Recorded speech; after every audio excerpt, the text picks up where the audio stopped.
Assalamualaikum warahmatullahi wabarakatuh.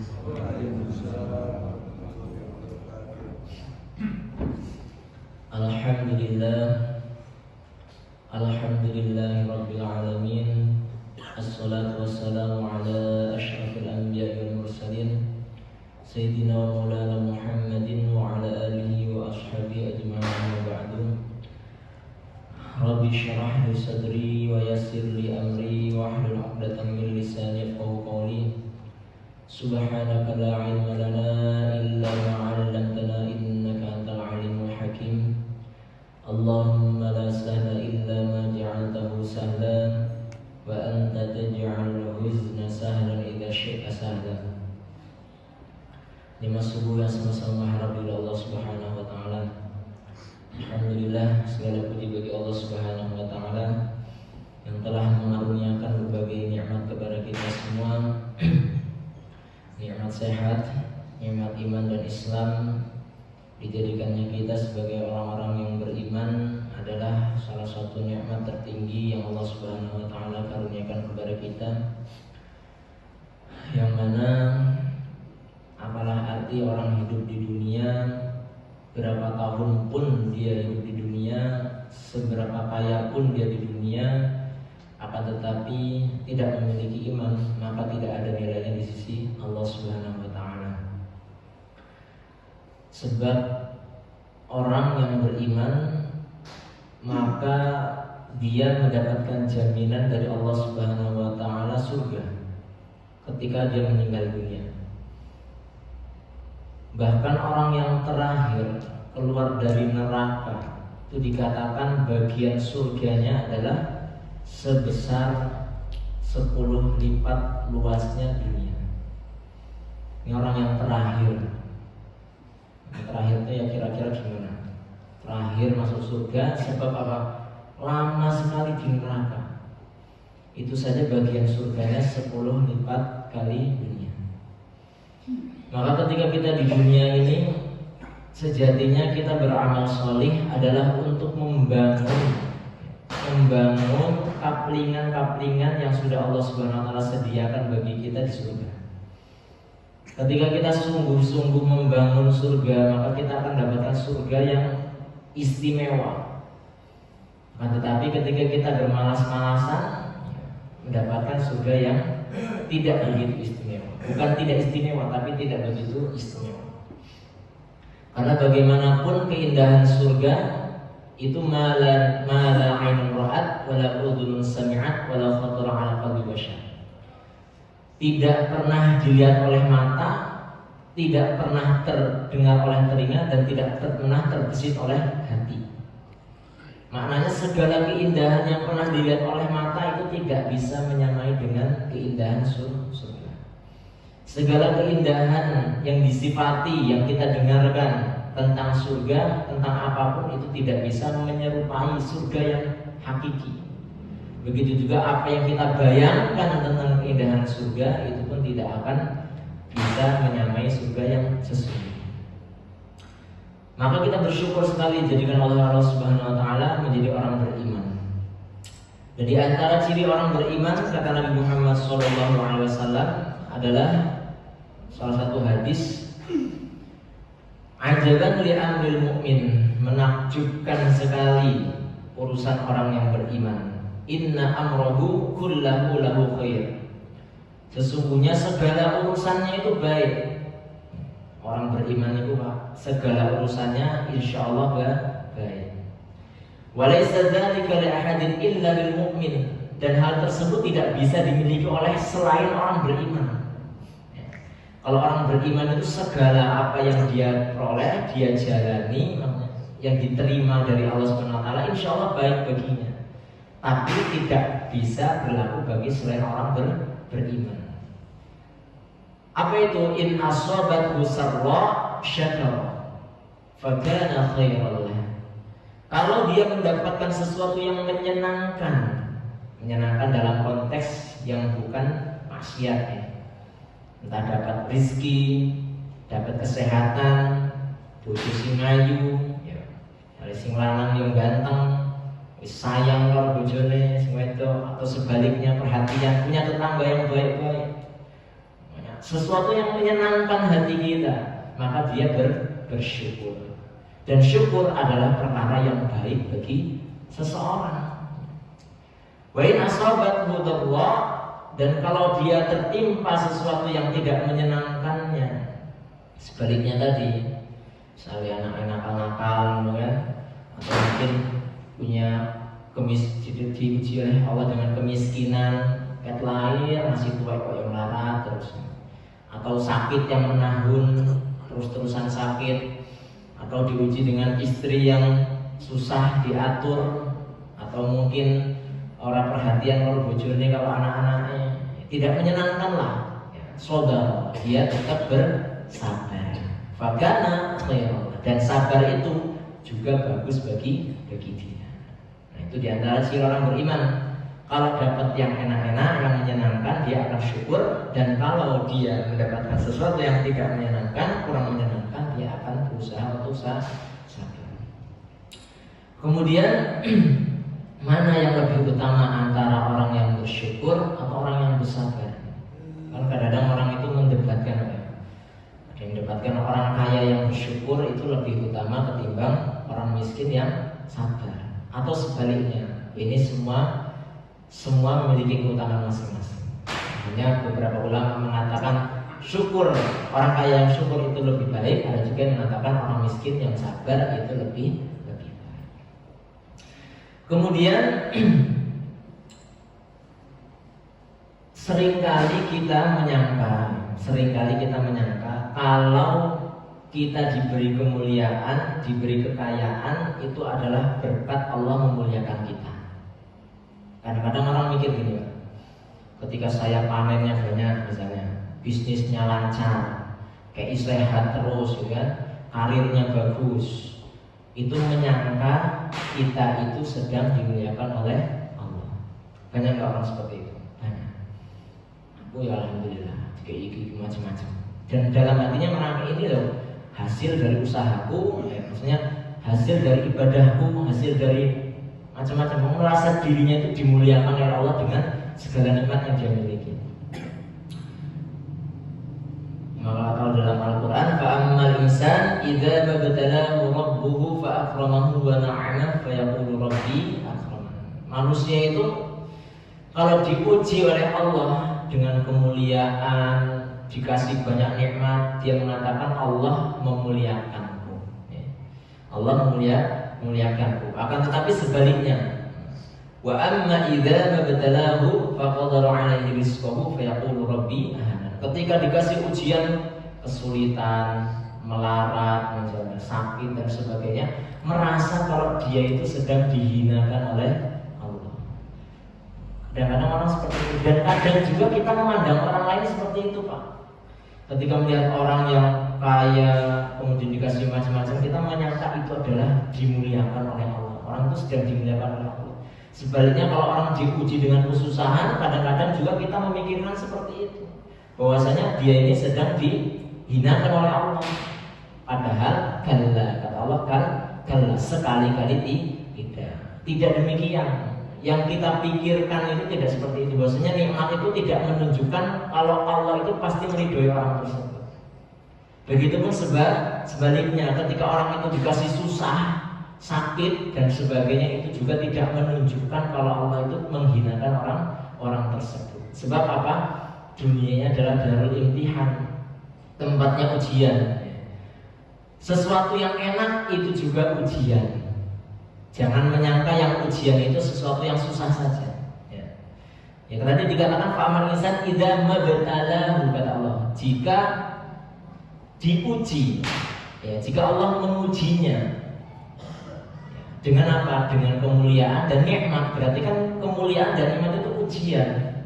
Begitu juga sebaliknya, ketika dikasih qadar 'alai rizqah, kemiskinan dan kesulitan, maka itu pun kata Allah mabtalahu, ketika dia diuji. Maknanya semua itu ujian. Hanya kebanyakan kita ya memang secara umum ujian adalah sesuatu yang tidak menyenangkan. Sesuatu yang tidak menyenangkan. Tapi hakikatnya semua baik kenikmatan yang menyenangkan ataupun kesusahan yang tidak menyenangkan itu hakikatnya adalah ujian dari Allah Subhanahu wa taala. Bagaimana kita menyikapinya? Apakah kita syukur kemudian kita gunakan untuk hal-hal yang diridhoi oleh Allah atau sebaliknya? Ketika kita dikasih ujian kekayaan misalnya, apakah semakin dekat dengan Allah atau justru menjadi lebih jauh dari Allah? Pas esik melarat, sholat 5 waktu, aktif ke masjid misalnya. Pas dikasih kekayaan, kesibukan bisnis dan sebagainya, akhirnya jauh dari masjid. Pas masih susah, dia masih mau sedekah. Giliran sudah kaya, pikirannya mana macam-macam. Iki targetku tahun ngarep tuku iki mobil misalnya, tahun ngarep tuku sawah sekian, tahun ngarep buka bisnis ini dan itu. Akhirnya apa? Duitnya semuanya ditabung tanpa dikeluarkan untuk disedekahkan dan diinfakkan seperti itu. Berarti dia adalah tipe manusia yang dikasih nikmat tapi tidak sadar kalau nikmat itu adalah ujian dari Allah Subhanahu wa taala. Sehingga nikmat tersebut bukan mendekatkan dia kepada Allah, tapi justru malah menjauhkan dia dari Allah Subhanahu wa taala, yang disebut juga dengan istidraj, jebakan dari Allah. Hanya kita bisa nengok kita masing-masing lah, nggak usah siapa-siapa. Kita yang tahu berapa banyak yang Allah berikan kepada kita nikmat-nikmatnya, baik itu kesehatan, rezeki, pengaruh dan sebagainya. Begitu juga sebaliknya ketika seorang itu diuji, barangkali pernah merasakan ekonomi yang enak, ekonomi yang enak. Pas dengan ekonomi yang enak tadi dia semangat ibadahnya, semangat berbuat baiknya. Tapi ketika diuji dengan ekonomi yang sulit atau dengan sakit dan sebagainya, dia menjadi jauh dari Allah Subhanahu wa taala. Orang tahu ketok dalam kebaikan-kebaikan, nggak pernah ikut majelis ilmu misalnya. Kemudian dalam urusan sosial, kebaikan-kebaikan sosial juga jarang kelihatan, atau bahkan tidak terlihat sama sekali.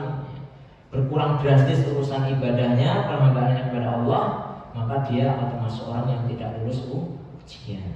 Makanya kesulitan, sakit, atau mungkin kemiskinan, atau mungkin apalah hal-hal yang tidak menyenangkan itu justru menjauhkan dia dari Allah Subhanahu wa taala. Maka yang demikian itu dia termasuk orang yang diberi kesusahan tapi tidak lulus ujian dalam kesusahan tersebut.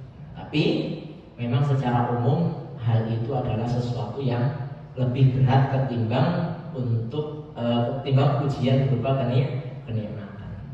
Makanya kalau kita lihat dalam Al-Quran, cerita-cerita Allah menguji umat Islam, orang-orang beriman itu adalah dengan ujian-ujian yang susah, Pak. Dengan ujian-ujian yang susah. Am hasibtum an tadkhulul jannata walamma ya'tikum mathalul ladzina khalau min qablikum. Apakah kalian mengira kalian itu bakalan masuk surga tanpa diuji seperti orang-orang terdahulu? Ya. Dikisahkan dalam satu hadis, orang dulu itu Pak ada yang diuji dengan apa? Dibuatkan galian kayak kuburan gitu, kemudian dibelah kepalanya dimasukkan. Ada yang dilemparkan ke parit, dalam keadaan parit itu terbakar seperti Ashabul Ukhdud gitu kan. Dan macam-macam. Bahkan di antara nabi Bani Israel itu ada yang dibunuh oleh umatnya sendiri. Ujiannya berat-berat. Apakah kita mengira kita ini mengaku beriman kemudian tanpa diuji oleh Allah Subhanahu wa taala? Maka kata Allah, walanabluwannakum bisyai'in minal khaufi wal ju'i wa naqsin minal amwal wal anfus wath thamarat. Sungguh pasti kami akan menguji kalian dengan rasa takut, kekurangan, kemudian macam-macam lah. Misalnya kurang sehat atau kurang duit atau mungkin kematian yang banyak, penyakit dan sebagainya. Itu pasti Pak, pasti itu adalah ujian dari Allah. Akan tetapi lanjutannya wabashshiris shabirin, berilah kabar kepada orang-orang yang sabar ketika menghadapi ujian-ujian tersebut. Ulaika 'alaihim shalawatun min rabbihim wa rahmah. Mereka orang-orang yang bisa bersabar atas ujian yang Allah Subhanahu wa taala berikan kepada mereka, maka mereka mendapatkan shalawat. Ya, sholawat itu ya limpahan rahmat dari Allah Subhanahu wa taala, keberkahan dan rahmat dari Allah Subhanahu wa taala. Wa ulaika humul muhtadun, dan mereka adalah orang-orang yang mendapatkan petunjuk. kadang-kala ini banyak ya kisah-kisah di antara bahkan mungkin mengalami kita sendiri. Ketika kita diuji dengan sesuatu kita merasa dihinakan oleh Allah atau merasa tidak diberi nikmat oleh Allah sehingga kita menjauhkan diri dari Allah. Padahal kalau kita bersabar dalam ujian tersebut justru kita mendapatkan rahmat dari Allah Subhanahu wa taala dan mendapatkan petunjuk. Dan pada hakikatnya Allah Subhanahu wa taala menciptakan dunia seperti itu. Alladzi khalaqal mauta wal hayata liyabluwakum. Liyabluwakum. Allah yang menciptakan kehidupan, menciptakan kematian tujuannya adalah untuk menguji hamba-hambanya. Ayyukum ahsanu amala. Siapa yang paling baik amalnya. Ujian dari Allah apapun yang kita hadapi tujuannya adalah melihat siapa sih hamba Allah yang paling bagus amalnya. Kita dikasih kekayaan, apakah dengan kekayaan tersebut membuat kita bagus amalnya? Ketika kita dikasih pengaruh jadi pejabat misalnya, apakah dengan jabatan tersebut kita menjadi orang yang bagus amalnya?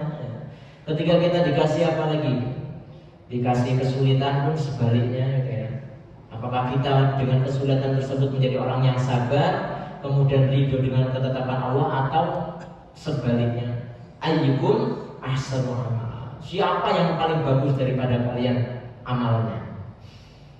Kadang-kadang kita kan kalau di dunia ini berlomba-lomba siapa yang paling hebat kekayaannya misalnya kan, siapa yang paling hebat pengaruhnya, kuatan pengaruh, yang paling banyak komunitasnya. Padahal yang paling dibanggakan Allah, yang paling dilihat Allah adalah ayyukum ahsanu amal, yang paling bagus amalnya.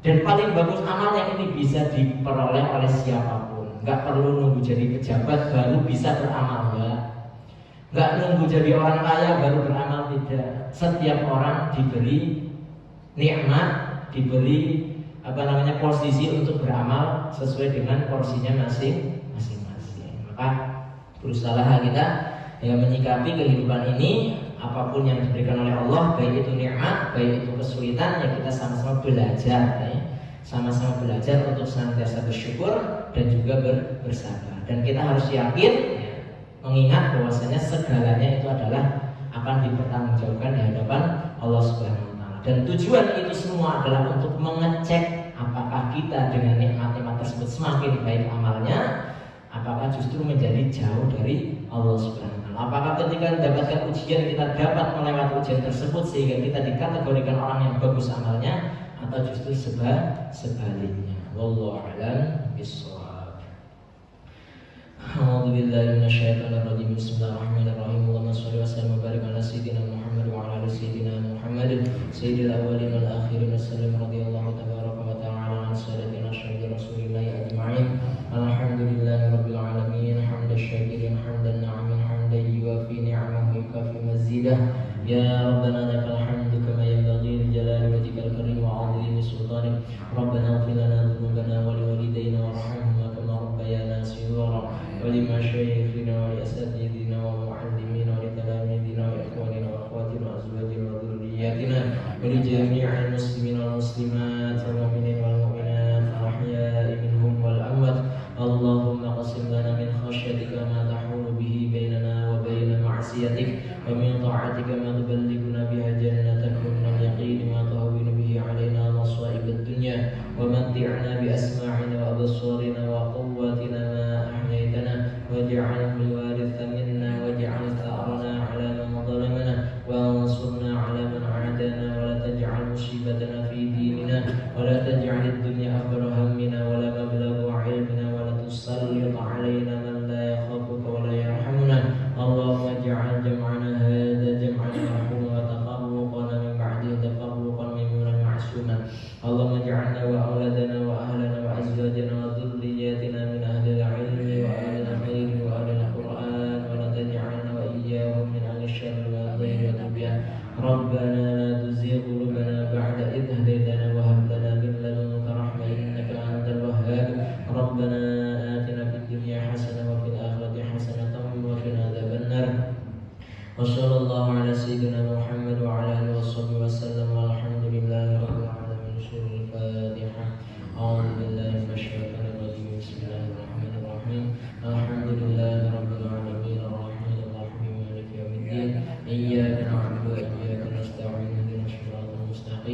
صراط الذين أنعمت عليهم غير المغضوب عليهم ولا الضالين.